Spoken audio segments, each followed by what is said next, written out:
Nessa pandemia me encontro deprimido e sem energia. Como faço para mudar essa energia?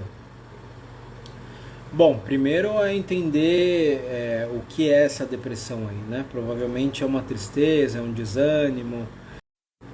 E aí a partir do momento que você entende qual é o sentimento que você está nutrindo, você consegue entender melhor que tipo de ferramenta você vai conseguir trabalhar para melhorar essa energia. Entendendo que a pandemia sempre é um causador de tristeza. Seria interessante, por exemplo, você fazer terapia, né?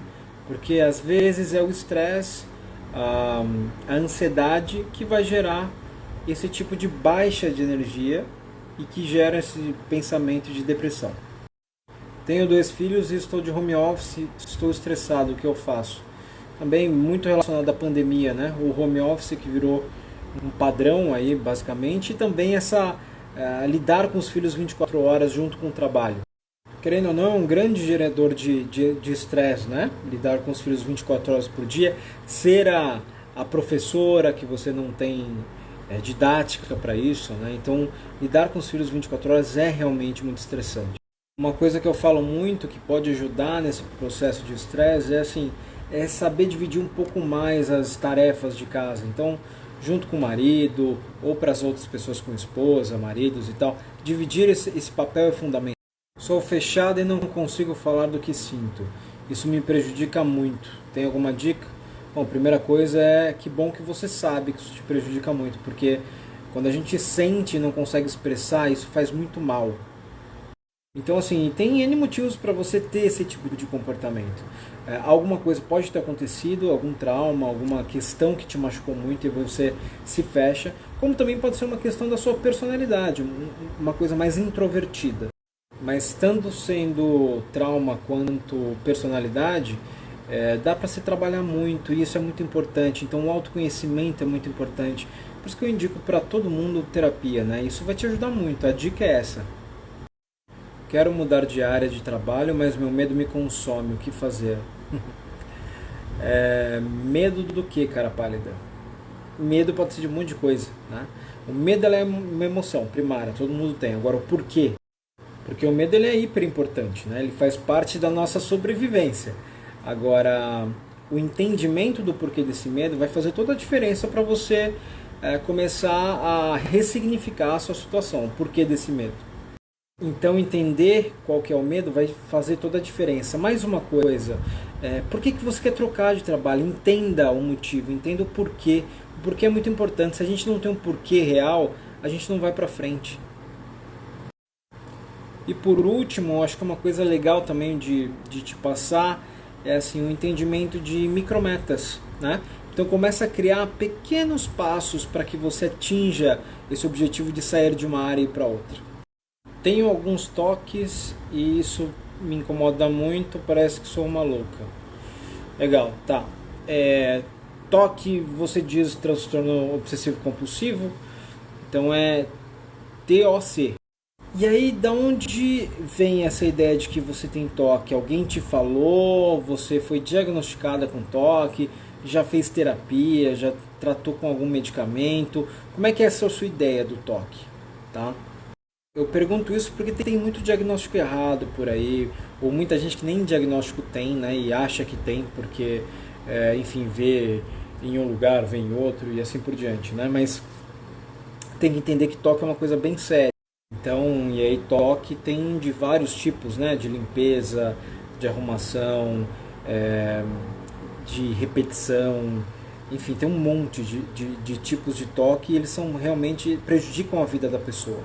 E aí, caso você tenha mesmo, esteja sofrendo com isso, aí o que eu te indico mesmo é procurar uma terapia, procurar uma psiquiatria também para te ajudar nesse processo, tá? Por que você escolheu psicologia? Porra, boa pergunta, legal, cara. Eu escolhi psicologia porque, cara, eu sempre gostei, sempre adorei todas as matérias sobre psicologia, sobre a mente humana. E além de todas as matérias, de todo o conhecimento que eu gosto de adquirir, eu acho fundamental você melhorar alguém, você ser um potencializador de uma melhora de alguém, não tem preço. Não tem preço. E aí eu acho que para resumir, por que eu fiz psicologia porque eu quero mudar a história de muita gente e fazer parte dessa história de cada uma dessas pessoas. Vício tem cura? Putz, cara, que pergunta boa. E infelizmente não. A adição, né, como a gente fala, não é uma coisa que é curável, que você elimina. Mas não é porque não tem cura que a adição não é tratada. Então ela tem tratamento para que a pessoa fique afastada da droga, afastada do vício, e controle a dependência química. E existem pessoas que estão em abstinência há 20, 30, 40 anos, né? Mas é uma luta diária. Todo mundo que tem dependência química luta uma luta diária, né? Através de grupos. Esses grupos são grupos terapêuticos, né? Com mais pessoas que têm também o vício de algum tipo de dependência química, né? Em alguma parte química. E esses grupos são gerenciados por psicólogos e tal, e ajuda muito no processo. Esse grupo ajuda porque, além do psicólogo falar as questões mais teóricas da questão, que ajuda eles a entenderem muitas coisas, os próprios dependentes químicos se ajudam, se motivam, né? Eu sei disso porque eu faço gerenciamento de um grupo. Vi sua última entrevista na Rede Vida, parabéns. Muito obrigado, que bom que viu e que bom que gostou, né? Então é um bom sinal. Valeu, obrigado. Terapia online ou presencial? Qual tu prefere? Ai, hein? Pô, vou te falar, cara, que a presencial eu gosto mais.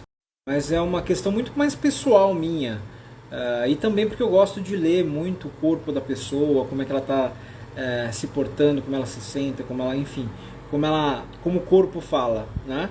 E no online já não tem essa possibilidade. Agora, eu vejo a terapia online como um crescimento gigantesco, principalmente depois da pandemia, e ela dá certo, ela faz sentido. Isso e foi bom para quebrar esse paradigma, esse preconceito que se tinha sobre terapia online, né? A gente tem que aproveitar as tecnologias que a gente tem hoje em dia e utilizar a nosso favor, né?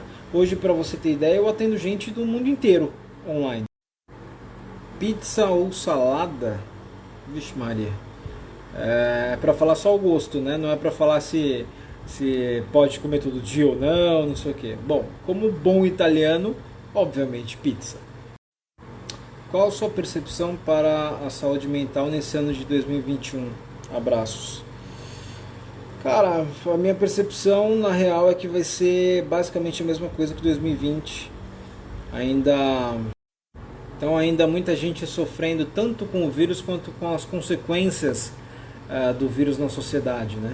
A gente ainda não está com quantidade de vacina suficiente para todo mundo, isso vai levar ainda um tempo. Então eu ainda vejo muita gente sofrendo esse ano com a saúde mental debilitada. Então a gente vai ver muito estresse, muita ansiedade, muita depressão, tudo relacionado ainda à pandemia. Uma indicação de livro e uma de filme para esse ano, temas psicológicos. Filme pode ser A Ilha do Medo, é sensacional esse filme, que é mais velhinho, e Coringa, que é desse ano. Mais um filme bom, mais velho, né? Um Estranho no Ninho, é sensacional.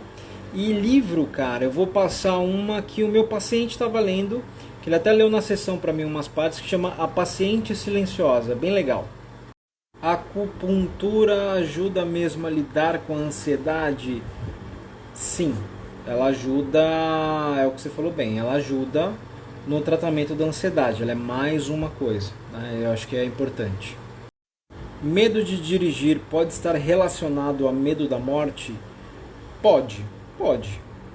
A gente precisa entender muito melhor o caso, mas pode, é um dos tipos de medo que a gente tem, né? E aí ele pode estar relacionado. Aí precisa entender se for realmente isso, o porquê que isso significa morte para você, o dirigir significa morte, entende? Então, por que você trouxe o significado da morte para o dirigir? Foi algum trauma, foi alguma questão? E aí trabalhar para buscar um novo significado, né? Entender primeiro todo o processo. Estou dando só uma hipótese, né? Pode não ser nem isso, Mas a ideia é essa, é aprofundar, ir na causa.